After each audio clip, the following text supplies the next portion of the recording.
O cheiro a café queimado e a metal úmido da velha scooter de entregas era o perfume matinal de David Matias. Aos 22 anos, os seus dias em Lisboa eram uma corrida contra o tempo, um zigue-zaguear por entre turistas e elétricos amarelos, com o peso da mochila da entrega rápida a colar-lhe a camisola às costas e o eco das palavras da mãe na cabeça. Juízo, David, e cuidado. Cuidado. Palavra que para um jovem negro do bairro da Estrela de Ouro, um aglomerado de prédios cor de areia e estendais coloridos na periferia da cidade, significava mais do que evitar acidentes de viação. Significava evitar olhares, evitar conflitos, evitar ser o próximo alvo. Naquela manhã de terça-feira, o sol de maio já aquecia o alcatrão da Avenida da Liberdade. David parou a scooter em frente ao número 1225B, uma boutique de luxo com montras que gritavam opulência. Tinha uma pequena encomenda para o gerente, um envelope fino. Enquanto esperava pela assinatura no tablet, o seu olhar vagueou pela rua. Um homem de fato caro, cabelo grisalho e impecavelmente penteado, saiu de um carro preto com motorista, entrando apressadamente na joalharia ao lado. Gonçalo Vasconcelos. David reconheceu-o das notícias, um tubarão do imobiliário com tentáculos por toda a cidade. O seu rosto, geralmente exibido em colunas sociais, parecia tenso. Minutos depois, já de volta à scooter, o caos, sirenes, gritos. 2 homens encapuzados saíram a correr da joalharia, um deles com um saco que tilintava. Cruzaram-se com David por uma fração de segundo. Instintivamente, David desviou-se, mas não o suficiente para evitar o encontrão de um deles. O mundo girou. Quando deu por si, estava no chão, a cabeça a latejar, e sobre ele, a sombra de 2 polícias de intervenção, as suas caras impassíveis por baixo dos capacetes. "É este!" gritou um deles, a voz distorcida pelo intercomunicador. "Apanhamos um dos cabrões." A bota de um polícia pressionou-lhe o pescoço contra o asfalto quente. "Calma, gente! Eu não fiz nada! Eu sou estafeta!" A sua voz saiu abafada, misturada com o sabor metálico do sangue que lhe escorria do lábio. O envelope da boutique jazia esquecido a uns metros. "Cala-te, preto!" rosnou o outro polícia, algemando-lhe as mãos atrás das costas com uma força desnecessária. A pequena cicatriz por cima da sua sobrancelha esquerda, recordação antiga de um encontro semelhante na adolescência, latejou como se fosse recente. "Vais explicar tudo na esquadra." Na esquadra do rato, o ar era viciado e a luz fria das fluorescentes parecia sugar qualquer réstia de esperança. As horas arrastaram-se numa sucessão de perguntas capciosas, acusações veladas e um racismo que já não se dava ao trabalho de ser subtil. "Confessa lá, moço. Sabemos que foste tu. Gente como tu é sempre a mesma coisa." Um saco com algumas joias que ele nunca tinha visto na vida apareceu magicamente na mochila da sua scooter, apreendida no local. O álibi da entrega na boutique, ignorado. A descrição dos assaltantes, vaga mas compatível. Compatível com quê? Com a sua pele? Sofia Antunes, 25 anos, advogada estagiária num conceituado escritório no Chiado, sentiu um nó no estômago ao ler o processo de David Matias. Tinha-lhe sido atribuído pro bono, um daqueles casos que os sócios mais velhos consideravam menores, bons para os novatos ganharem calo. Mas algo ali cheirava podre. As provas eram circunstanciais. A investigação policial apressada, quase fabricada. E a violência da detenção, descrita de forma asséptica no auto, mas que Sofia conseguia ler nas entrelinhas e na fotografia de David, com o lábio inchado e um olhar que misturava medo e uma dignidade ferida. No primeiro encontro com David, na sala de visitas da prisão de Lisboa, o jovem mal a olhou. Respondia com monossílabos, o corpo tenso, a desconfiança a irradiar dele como um campo de força. "David", disse Sofia, a voz calma, mas firme. "Eu li o processo, acredito que algo está muito errado, mas preciso que confie em mim. Conte-me tudo, desde o início." Ele levantou os olhos e pela primeira vez Sofia viu para além do medo. Viu uma inteligência aguda, uma exaustão profunda, mas também uma faísca. "A doutora acha que alguém acredita num preto de um bairro como o meu contra a palavra da polícia e de gente poderosa?" A voz dele era baixa, quase um sussurro. "Eu vi-o, o tal Vasconcelos. Ele estava lá a sair da joalharia minutos antes do assalto. Parecia zangado. Aquela informação não constava em lado nenhum no processo. Gonçalo Vasconcelos. O nome fez Sofia estremecer. Mexer com ele era como cutucar um vespeiro. Mas a convicção na voz de David, a forma como seus olhos se fixaram nos dela ao mencionar o nome, acenderam uma chama de indignação em Sofia. Lembrou-se do pai de David, um imigrante angolano que trabalhara uma vida inteira nas obras e que uma vez fora detido por engano durante uma operação stop, humilhado em frente à família. Aquele caso fora arquivado, mas a injustiça ficara. Vamos investigar isso, David, prometeu Sofia, mais a si mesma do que a ele. Os dias seguintes foram um mergulho num lodo pegajoso. Sofia passava horas a analisar os autos, a cruzar horários, a pedir acesso às imagens das câmaras de vigilância da Avenida da Liberdade, muitas das quais estavam inoperacionais no dia do crime, convenientemente. Os seus superiores no escritório torciam o nariz. Dr. Antunes, não se desgaste com esse caso. Aconselhe o rapaz a declarar-se culpado. Talvez consiga uma pena suspensa. É o melhor para ele. O melhor para quem? David em liberdade condicional após uma fiança paga a custo pela sua comunidade, que se unira em volta da sua mãe, Dona Isabel, sentia os olhares na rua, os cochichos, o estigma. A entrega rápida suspenderam. Alguns amigos do bairro afastaram-se com medo. O bullying que sofrera em criança parecia ter voltado, mas agora em escala social. O seu pequeno irmão, Tiago, de 10 anos, chegava da escola com perguntas que David não sabia responder. Mano, tu és um ladrão? Sofia conseguiu uma pequena vitória. O acesso a algumas imagens de uma câmara privada mais distante. A qualidade era fraca, mas mostrava a chegada de Vasconcelos, a sua entrada e saída apressada da joalharia, e depois, crucialmente, os 2 assaltantes a fugir. As suas compleições eram claramente diferentes da David. E um deles parecia mancar ligeiramente, um detalhe que nenhum polícia mencionara. É um começo, disse Sofia a David, mostrando-lhe o vídeo no seu portátil num pequeno café discreto perto do intendente, longe dos olhares curiosos do bairro dele e dos círculos dela. Eles vão dizer que a câmara não é fiável, que não prova nada, respondeu David cético, mas com um brilho de interesse nos olhos. A sua inteligência analítica, normalmente escondida, começava a emergir. Mas o homem que manca. Lembro-me de um tipo assim no bairro, um tal Zé Maneta, que desapareceu há uns tempos. Diziam que se meteu com gente perigosa. Enquanto Sofia tentava encontrar o paradeiro de Zé Maneta, através de contactos num jornalismo de investigação que conhecia de tempos da faculdade, um jornalista chamado Rui Pedro, conhecido por ser persistente e marginalizado pelos grandes média, David usava o seu conhecimento das ruas. Falou com antigos colegas, com os putos que passavam o dia nos bancos de jardim. A informação era escassa, o medo palpável. Esse Zé, esquece, mano. Quem se mete com essa gente apanha. Gonçalo Vasconcelos, entretanto, não estava parado.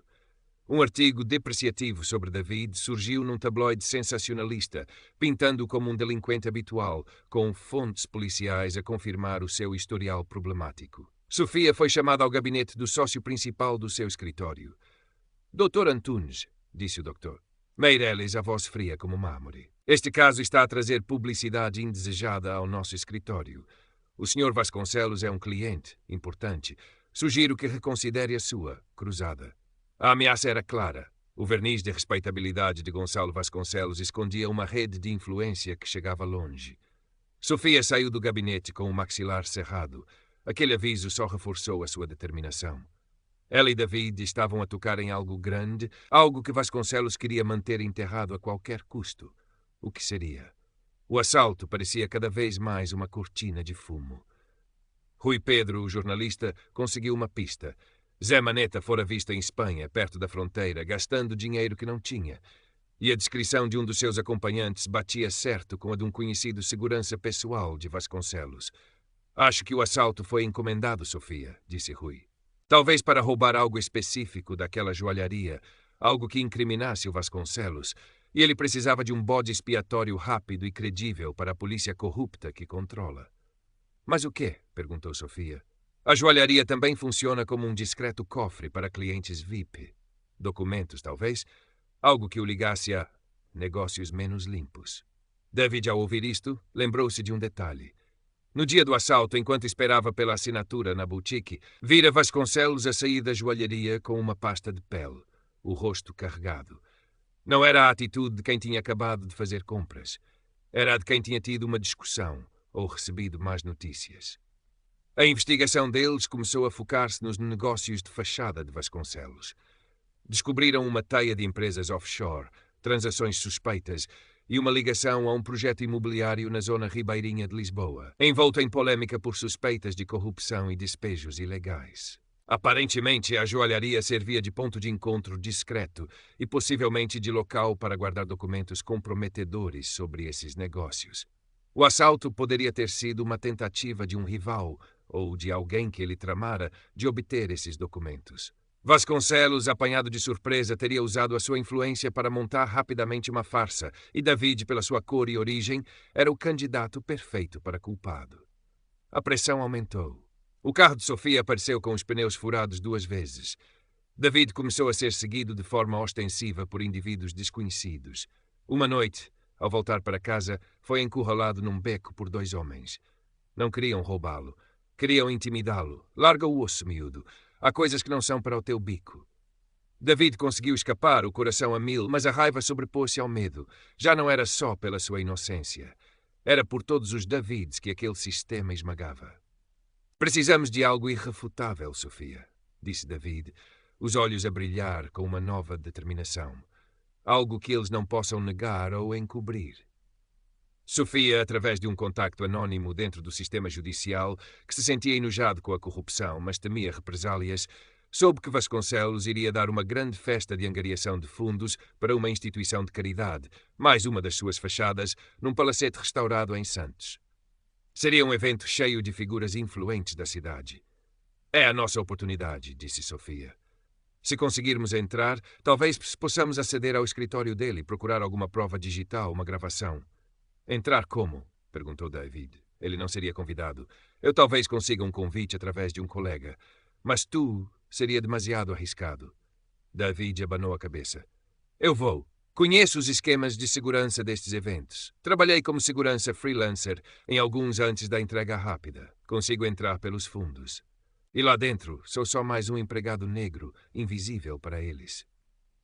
A amargura na sua voz era palpável, mas também havia um plano a formar-se. O plano era arriscado, roçava a loucura.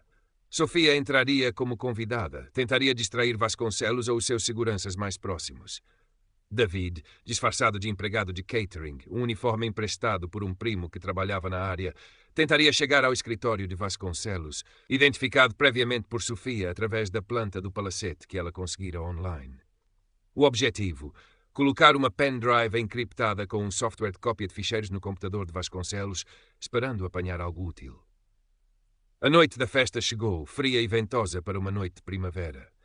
O palacete em Santos brilhava com luzes e música clássica. Carros de luxo paravam à entrada, cuspindo figuras da alta sociedade lisboeta. Sofia, elegante num vestido emprestado, sentia o coração a bater descompassado. David, do outro lado do edifício, junto às traseiras, observava o movimento dos seguranças e dos fornecedores. Encontrou uma brecha, uma porta de serviço momentaneamente desprotegida. Respirou fundo e entrou, a bandeja de canapés a servir de escudo. Lá dentro o contraste era gritante. O luxo ostensivo, as conversas vazias, o cheiro a perfume caro e a hipocrisia. David movia-se com uma calma calculada, os seus sentidos alerta. Conseguiu localizar o corredor que levava ao escritório. Sofia, no salão principal, identificou Vasconcelos. Estava rodeado de políticos e empresários a rir de forma expansiva, o rei no seu castelo. Ela aproximou-se, fingindo admiração, fazendo perguntas sobre a sua obra de caridade. Vasconcelos, vaidoso, deixou-se levar pela conversa. David chegou à porta do escritório, fechada, como esperado. Mas ele tinha reparado que um dos seguranças pessoais de Vasconcelos, um homem corpulento, com uma cicatriz na face, tinha usado um cartão para entrar e sair várias vezes. Esperou, escondido numa reentrância. Quando o segurança saiu novamente, deixando a porta encostada por um segundo para falar ao telemóvel, David agiu. Deslizou para dentro. O escritório era sumptuoso. Uma secretária maciça, estantes com livros que pareciam nunca ter sido abertos e um computador topo de gama. Tinha poucos minutos. Ligou a pendrive. O software começou a copiar ficheiros discretamente. Ouviu passos no corredor. O segurança estava a voltar. David escondeu-se atrás de um pesado cortinado de veludo, o coração a martelar no peito. O segurança entrou, olhou em volta e saiu, fechando a porta à chave. David estava preso. Enviou uma mensagem curta a Sofia. Preso. Escritório. Cópia em andamento. Sofia sentiu um arrepio.